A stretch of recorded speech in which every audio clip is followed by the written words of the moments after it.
Good morning, children. Lesson 3, The Gift of the Maggie.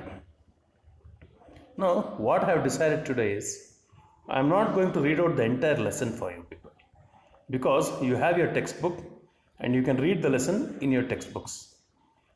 So, what I have decided to do today is I'll give you a summary of the whole lesson and I'll also explain what exactly this lesson is all about. Is that okay? Okay. The Gift of the Maggie is authored by O. Henry, one of the most prominent writers in English literature, short storytellers, very famous short storyteller. This story is all about a husband and wife. The husband's name is James Dillingham Young, and the wife's name is Della. Della calls her husband as Jim. They live in a small flat paying $8 per week as the rent. It was not exactly a very luxurious flat because Jim was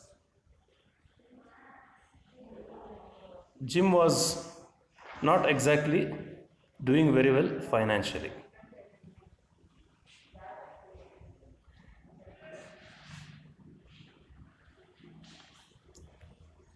He was in a very small job, earning very little money per month. So they were struggling for a decent livelihood. Okay. And the flat and their lifestyle is described in the first couple of pages. You can go through those 2 pages and you can contact me when you have any doubts because this is actually a very old story, around 100 or more than 100 years ago, and the language is something which you might find it a bit difficult to understand. There are some words here which you will not be very much familiar with. So I will definitely explain the meanings of all those words for you. Now, what is happening here is that Della is planning to buy a Christmas present for her husband Jim. Christmas is just a few days away. But she has been saving a lot of money by arguing with the vegetable seller and everybody else. That is, whenever she buys anything from any of them, she asks them to give it at a lesser price than what they are quoting. So there is a word for this, and that word is bargaining. Okay, it's called as bargaining. So she bargains with anybody from whom she buys anything, and she saves money, and she looks at whatever she has saved. It's $1.87. So that's all. She feels $1.87 is not enough to buy a Christmas present for her husband Jim. Because what has happened is, though she has tried to save money, expenses have always been higher than the income, which always happens with most of us. So she had spent a lot of time planning for something nice for him, something which suits him, which is suitable for him, something costly.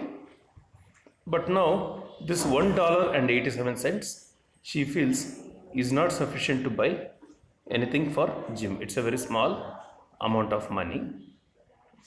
So she is worried. Della is worried what exactly to do now. Now this Jim and Della, they had 2 things with them which were quite, both of them could take a pride in possessing these 2 things. Jim had a gold watch that had come to him from his grandfather. And as far as Della is concerned, she had very beautiful long hair. Now, what the author does here is he compares Della's hair with the Queen of Sheba. Now, the Queen of Sheba is a very beautiful lady, but even she would have felt jealous of Della's hair. He says Della's hair is so beautiful. Similarly, King Solomon, a very rich man, he would have felt jealous to see Jim's watch. That's what the author says. This is, of course, this can be called as exaggeration, but still. So now Della looks at her hair. Her hair is quite beautiful. It comes down like a cascade of brown waters. It reaches below her knee, and the hair itself looks like a garment for her. So then suddenly she gets an idea. Della gets an idea. So she wears her jacket, her hat, and she goes out of the house. Now, where does Della go?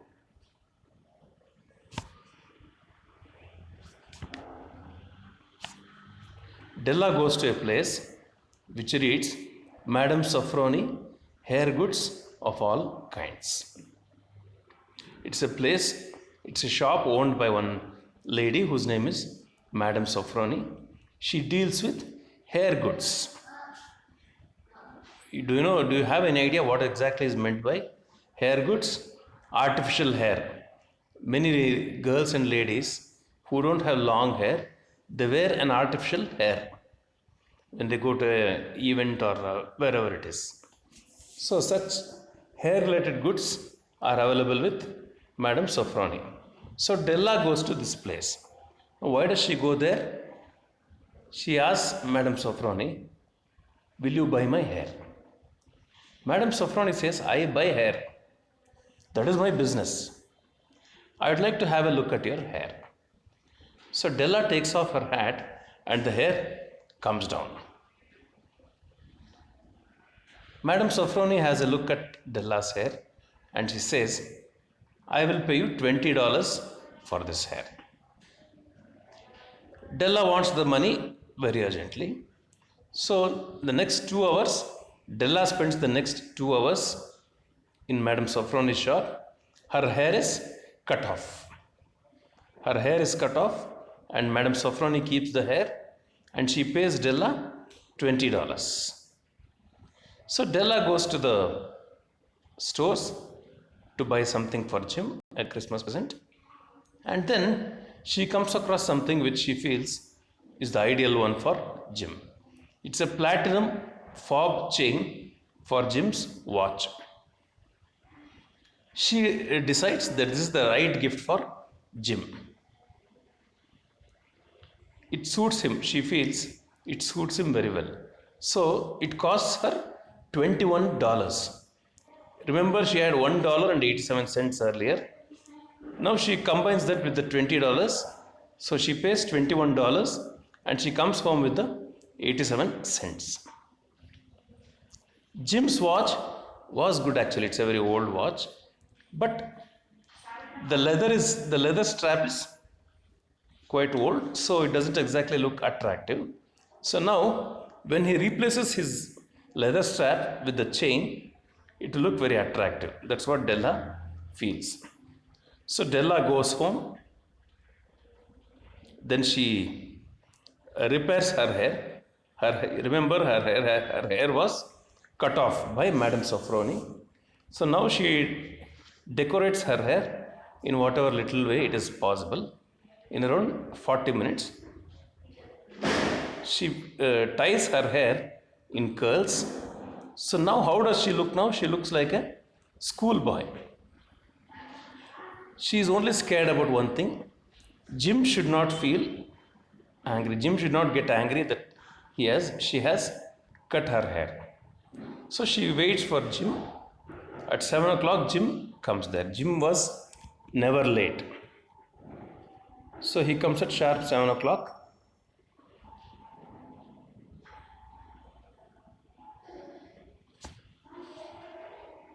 Della keeps the platinum chain in her hand and sits on the table near the door where Jim enters. Jim comes inside. Della is a bit scared. She prays to God, God, please make him think I am still pretty. So the door opens and Jim steps in. He closes the door. He looks thin and very serious. Remember, Jim was only 22 years old and he had a family already at such a young age. And he was struggling to lead a decent life. So now Jim comes inside and looks at Della. Della had expected Jim to get angry or surprised or scared, but she did not see any of these sentiments on his face. He stared at her simply with an expression on his face, a peculiar expression on his face. Della goes to Jim and says, Jim, don't look at me like that. I had my hair cut off and sold because I couldn't have lived through Christmas without giving you a present. My hair will grow again. You won't mind, will you? That was the only way left out for me. I could not do anything else other than selling my hair so that I could get a nice Christmas present for you. Now you just wait and see what a beautiful Christmas present I got for you. So Jim is surprised. After all this time, now he asks Della, have you cut off your hair? She replies, I have cut off my hair and sold it. But you like me without my hair also, isn't it? Then Jim has a look at the room. He looks all around the room, expecting Della's hair to be somewhere there in the room. So Della tells him, you needn't look for my hair anywhere else. I told you I have sold it. It's gone. So today is Christmas Eve. Let's be good to each other. Let's enjoy the Christmas Eve. But my love for you is something, which nobody can count. And my hair grows quite quickly, okay? And she asks him, shall I put the chops on, which means, shall I cook the dinner? So Jim suddenly, he wakes up. He looks at Della. He doesn't know what to do now, what to say. He takes out a packet from his pocket, throws it on the table, and he says, it's okay, Della, nothing to worry.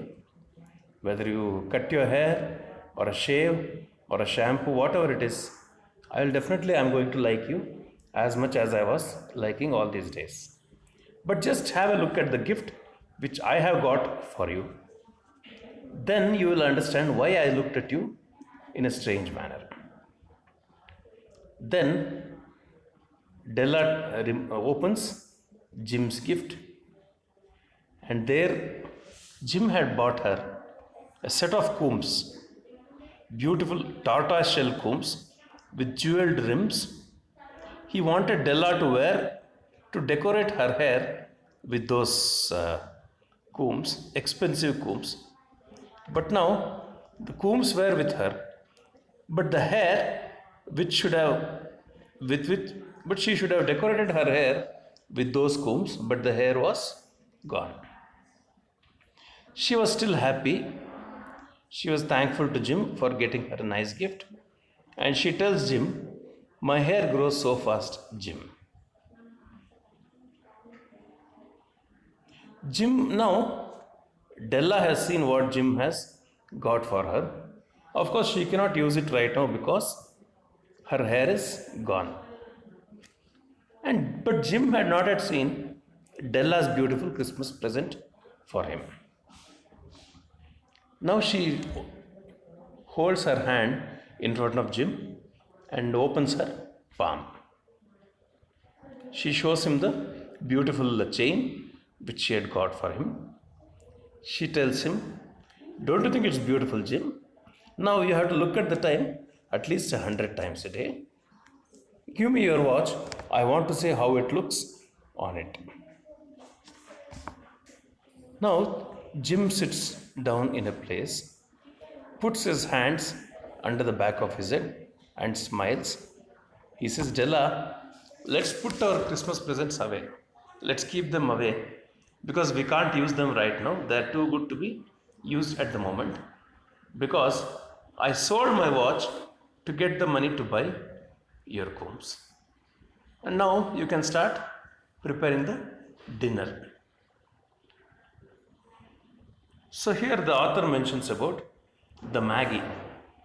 Now, what is the meaning of Maggie? Not your Maggie noodles. The Maggie are the three wise men who, in the olden days, when Jesus Christ was born, they were the ones who came there and gave gifts to Jesus Christ.